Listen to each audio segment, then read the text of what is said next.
تو یہاں سے ہمارا 5th ایپیسوڈ کا سفر شروع ہوتا ہے اینڈ پلیز لیٹ می نو آپ کو یہ کیسا لگا اور اسی کے ساتھ کنٹینیو کرتے ہیں۔ ماہین کے جسم پر کوئی قابض تھا اور وہ کون تھا اس کا علم خیام کو نہیں تھا۔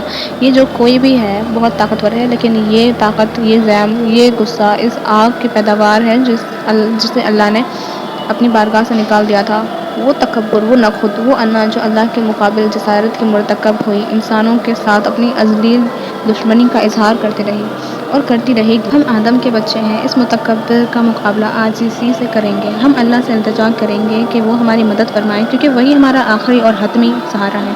یا اللہ، ہم سب اس شیطان مردود اور اس کی آل اولاد سے تیری پناہ میں آتے ہیں۔ یا اللہ، ہمیں ان مردودوں اور خناسوں کی دست برد سے محفوظ فرما۔ خیام ماہین کو گود میں لیے یہ سب دل ہی دل میں بولتا گھر کی جانب گامزن تھا۔ وہ جانتا تھا کہ اس کی باہوں میں ماہین نہیں بلکہ محض اس ننھی پری کا جسم ہے۔ شاید وہ اپنی گڑیا کو ہمیشہ کے لیے کھو چکا ہے، لیکن اللہ سے امید اس کی آس ٹوٹنے نہیں دیتی۔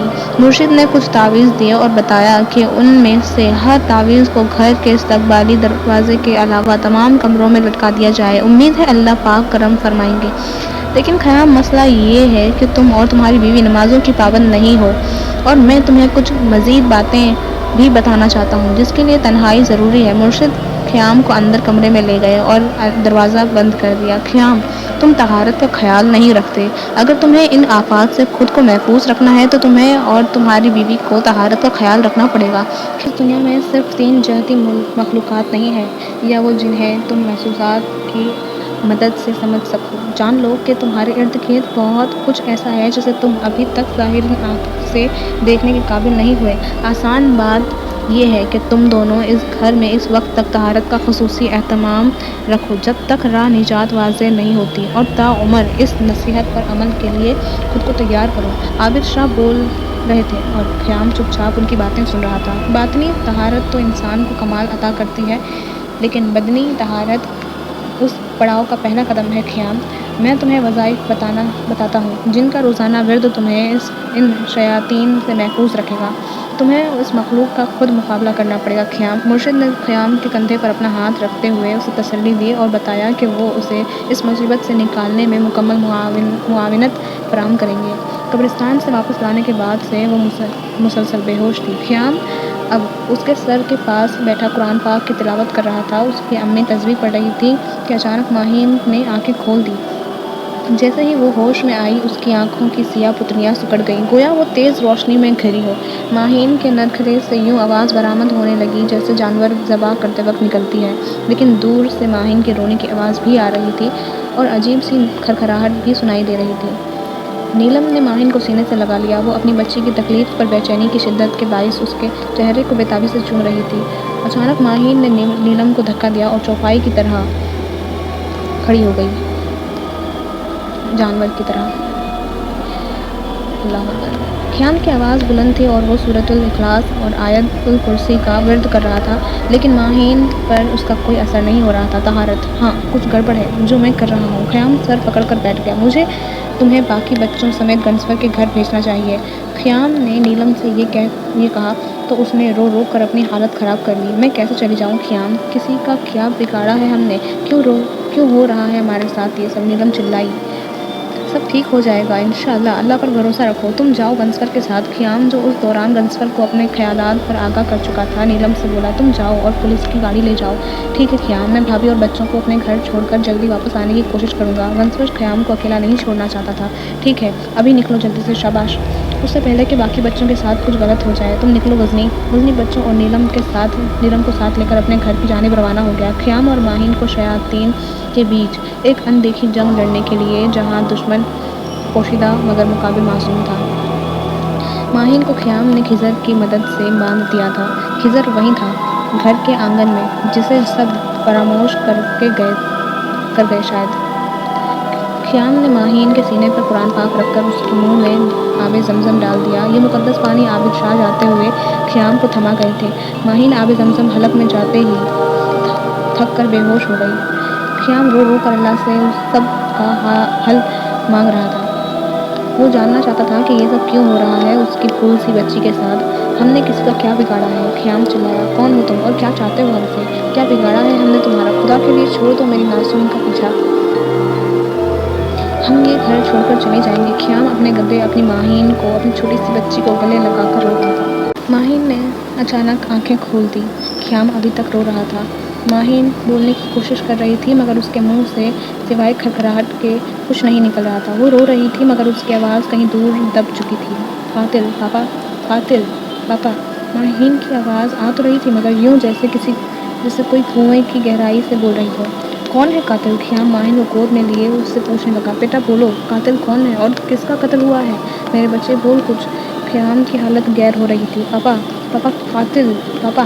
ماہین کے نرخرے سے عجیب آوازیں آ رہی تھی۔ اس بچے کی اذیت نے خیام کو نیم پاگل کر دیا تھا۔ یوں لگ رہا تھا کہ اس کی روح کو ذبح کیا جا رہا ہے۔ کسی بالغ کو اس حالت میں دیکھنا مشکل تھا، چہ جائے کہ اتنی چھوٹی گڑیا، اور اس قدر دردناک حالت میں تکلیف ماہین کو تھی اور چرخے خیام کے دل پر لگ رہے تھے۔ آج اگر کوئی اس سے ماہین کے بدلے اس کا زندگی مانگ لیتا تو وہ اقرار کرنے میں ذرا سا توقف نہ کرتا۔ ماہین کا جسم اور ہڈیاں چٹک رہی تھیں۔ وہ یوں پل کھا رہی تھی جیسے کوئی رسی کو مروڑتا ہے۔ پاپا مجھے بچاؤ پاپا۔ ماہین کے منہ سے صاف آواز برآمد ہوئی۔ خیام نے بچی کو بے اختیار اپنے سینے سے لپٹا لیا۔ مجھے بچاؤ پاپا، وہ مجھے مار دے گا، وہ بہت گندا ہے پاپا۔ ماہین کی تکلیف پر خیام رونے لگا اور اسے چہرے پر بوسے دینے لگا۔ میرا دل نکال لو مگر اس کو چھوڑ دو، خیام زیر لب بڑبڑایا۔ میری بچی کی تکلیف مجھ سے دیکھی نہیں جا رہی، پاپا مجھے فرش پر چھوڑ دیں، ماہین نے خیام سے کہا۔ کیوں میرا کاکا؟ خیام پوچھا۔ پاپا مجھے پیاس لگی ہے۔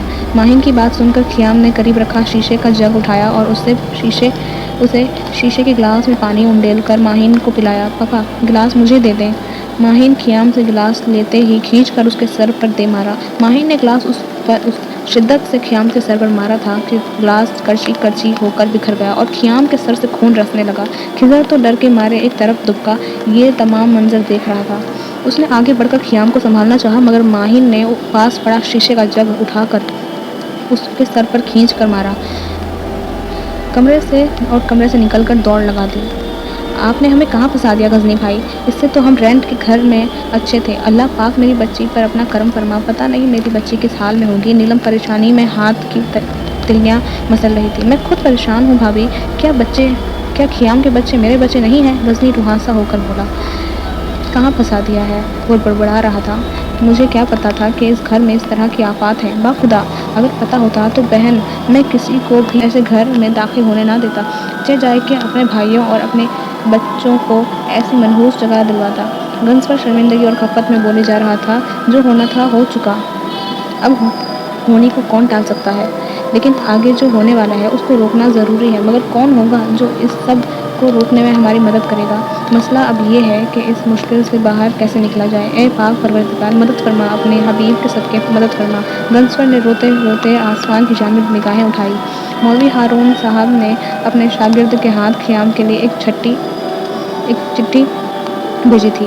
اس چٹھی میں لکھا تھا سید جلال شاہ جیلانی سے رابطہ کریں اور گوٹھ محمد ادریس شاہ جائیں۔ مولوی ہارون بذات خود یہ بتانے سے قاصر تھے کہ گوٹھ محمد ادریس جانے کا راستہ کون سا ہے، بس انہیں اتنا معلوم تھا کہ گوٹھ مولوی محمد لطیف کی شرقی جانب یہ گوٹھ ہے۔